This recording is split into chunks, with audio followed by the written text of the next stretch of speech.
Olá, você ligado no Notícias Agrícolas, eu sou o Guilherme Dorigatti, nós damos sequência à nossa programação do Realidades da Safra, visitando as mais diferentes regiões do país para verificar o desenvolvimento das lavouras. Dessa vez o nosso assunto vai ser a safra de trigo no estado de São Paulo, que apresentou um balanço dessa última temporada de inverno com reduções naquilo que era esperado inicialmente para a produção.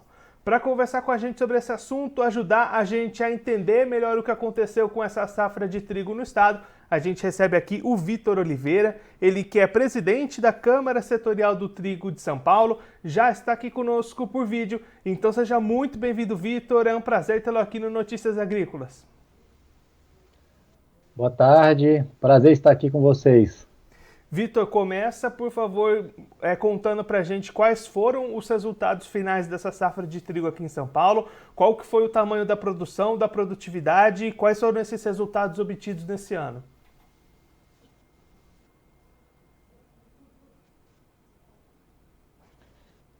Perfeito. A última quarta-feira, onde foi levantado já no final da colheita, né, a estimativa de produção e produtividade, e como era esperado, né, em função da estiagem que nós tivemos lá no início do plantio, depois nós tivemos uma geada no final de julho, e por fim uma chuva na colheita, quer dizer, as intempéries, né, climáticas não foram tão favorecidas neste ano. A produtividade foi bem abaixo da expectativa inicial, em torno de 40% abaixo da última safra, ainda que a área deste ano fosse maior do que da safra anterior, portanto, havia uma expectativa de uma produção recorde no estado de São Paulo, a produtividade não foi favorável, portanto, os números devem ficar em torno de 250 mil toneladas, é uma safra relativamente importante, né, diante do histórico dos últimos 5 anos, mas abaixo do ano anterior e muito abaixo da expectativa inicialmente, sem contar que desse volume, uma grande parte do trigo nacional não vai ter a qualidade como foi da última safra. Só para a gente entender, Vitor, qual que era a expectativa de vocês para a produção desse ano?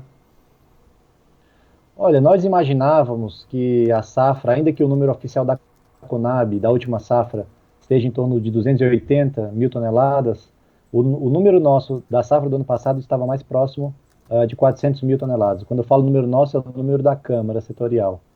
Para esse ano, a gente esperava algo nessa linha, em torno de 400 mil toneladas, podendo até superar essa marca. Então, quer dizer, as 400 viraram cerca de 250 mil toneladas, esse é o número que a gente estima para essa safra. E aí, né, além dessa redução na produção mesmo, você já destacou agora há pouco, a qualidade de boa parte desse trigo também foi prejudicada, né? Sem dúvida, foi prejudicada bastante. Nós vamos ter uma condição de trigo que ela vai de alguma forma entrar na moagem dos moinhos, mas mais reduzidas nas mesclas composta por outras origens de trigo para atender essa qualidade. O preço do trigo, né, falando em um pouco de mercado de preço, ainda que a produtividade tenha sido baixa, o nível de preço comercializado hoje, em função de tudo que a gente está vendo aí nessa alta das commodities, né, e do próprio câmbio, é um nível, eu diria, 100% acima do que era no início de 2020, por exemplo, antes do cenário da pandemia. E aí, Vitor, dentro desse cenário de preços que você comentou agora, mesmo com essa queda na produtividade, na produção, ainda assim vai dar para o produtor de trigo em São Paulo ter rentabilidade ou a queda da produção foi ainda maior do que esse aumento de preços? É um bom ponto, é um bom ponto. O produtor esperava ter um ano recorde no caso do trigo, né? Realmente, para trazer um pouco de dados, no início de 2020 o preço do trigo estava em torno de 800, 900 reais a tonelada. Na safra anterior do ano passado, com esse aumento do dólar, nós chegamos a 1.400, 1.300 na safra. E agora o trigo está sendo comercializado a 1.800 reais a tonelada, que justifica esse 100%.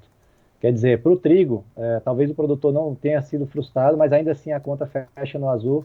E para as outras commodities, né, para os outros grãos, como milho e soja, de fato, os últimos 2 anos têm sido bem rentáveis para o produtor. No caso, eu sou da indústria, como Câmara, a gente atende todo o elo da cadeia, né, produtor, cooperativo, cerealistas e a própria indústria. Mas falando da indústria, tem sido um ano bem difícil, desafiador, para repassar todos esses aumentos de custos ao nosso consumidor final. Quando a gente vai no supermercado, a gente vê todo esse aumento de preço aí na ponta, né? E isso é fruto de toda essa disparada das commodities que a gente viu acontecer nos últimos anos.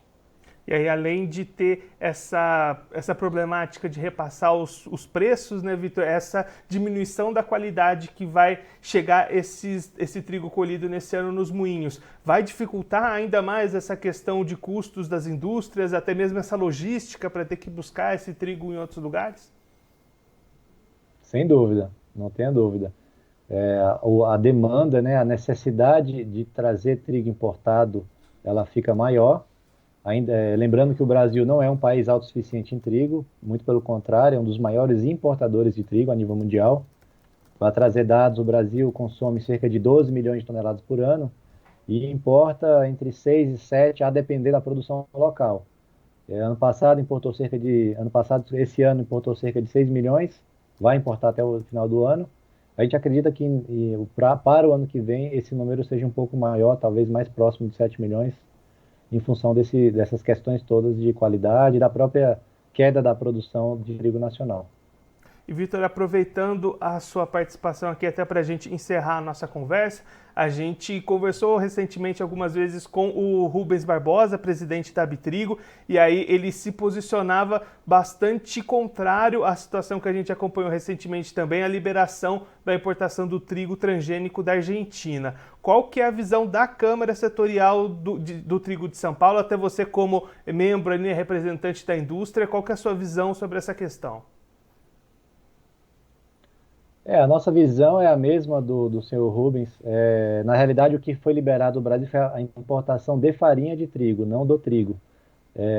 Mas, no caso, nós importamos trigo, né? Grande parte das indústrias, elas importam trigo para processar e vender para os nossos clientes, né? Mas, para nós, isso não é a gente não vê com bons olhos, nós somos contrários a essa intenção, né, da Argentina. Outros países, outros, no caso a França especificamente, há uns 20 anos atrás, tentou ir por esse caminho e lá foi barrado pela Europa, e agora a Argentina está tentando entrar nesse meio, né? Quer dizer, entrar com um trigo que é mais suscetível a regiões secas, avançar em regiões que não produzem trigo hoje. Mas nós da Câmara temos a mesma visão e opinião do que foi colocado pela Abitrigo. Somos contrários a esse aumento desse cultivo e essa multiplicação desse tipo de semente. Vitor, muito obrigado pela sua participação, por ajudar a gente a compreender melhor o que foi essa safra de trigo aqui no estado de São Paulo. Se você quiser deixar mais algum recado ou alguma mensagem final para quem está acompanhando a gente, pode ficar à vontade. Tá, joia. Eu quero agradecer o convite em participar aqui, é um prazer e estou sempre à disposição no que precisar. Vitor, a gente deixa aqui o convite para você voltar mais vezes e sempre contribuir com a gente e com todos os produtores do Brasil. Até a próxima. Tá, joia. Muito obrigado.